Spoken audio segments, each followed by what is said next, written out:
Part 10, Closing. We are about to end our journey. I thank you for your keen interest and hope you have found a few answers to some of life's greatest mysteries.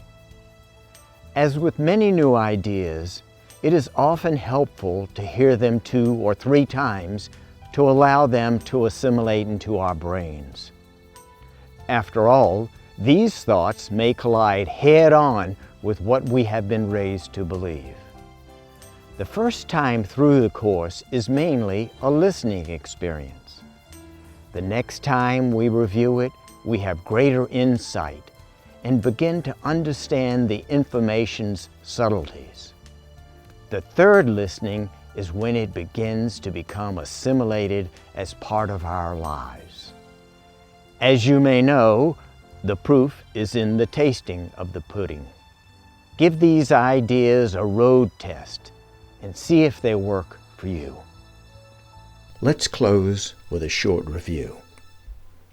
Life's illusion is that people and circumstances cause stress. This is the understanding judgment teaches. It states that the cause of our emotional pain lies outside of us. Therefore, its resolution is dependent on others and separate from us. Unfortunately, once we believe the cause of our anxiety and stress lies externally, we lose the power to change it.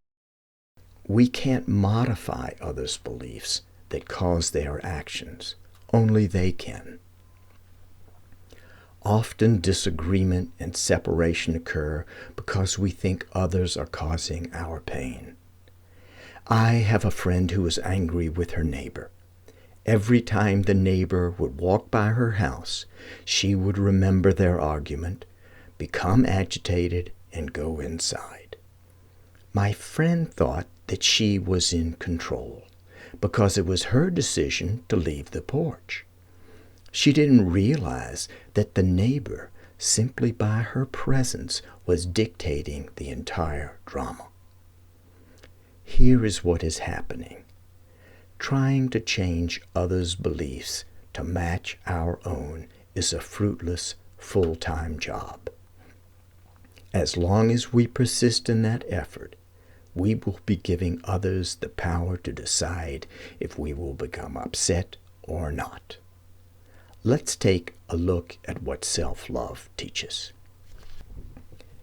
Self-love simply points out the fact that stress occurs when self-love is absent. This, of course, is exactly what we don't want to hear. We would rather blame our stress on someone else.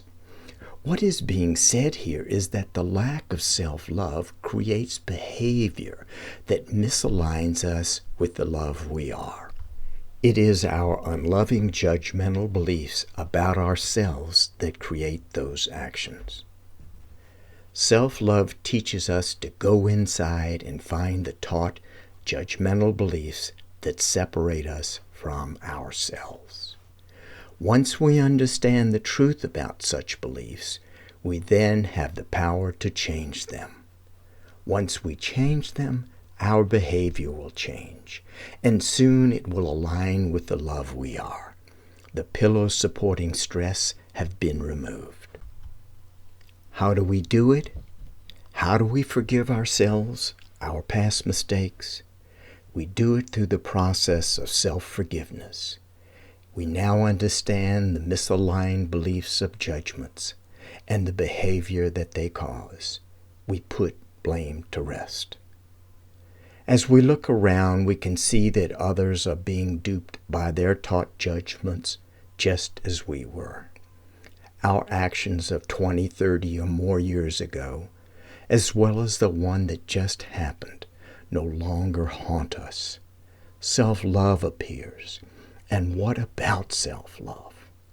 If we don't judge ourselves, then what part of us is there not to love? When we take our old behavior back into our hearts, self-alignment occurs. Self-alignment is self-love. Once aligned, the door is opened for peace, contentment, and joy to arrive. And there is a bonus. Self-love is a window to wisdom. Who would listen to their own intuitive ideas if he or she didn't like and trust themselves? When we love ourselves, that is the moment we are willing to leave our strict, confining, judgmental box and follow our inner wisdom. An inner wisdom that we are born with, which continues to manifest itself through our own and mankind's evolution. An inner wisdom that is geared for love's expression. This course closes with a quote from the master poet Rumi. Out beyond the ideas of right doing and wrongdoing, there is a field. I'll meet you there. In that field of non-judgment, we will meet ourselves, the self that is kind, caring, and forgiving. And there, as never before, we will be able to love ourselves and others.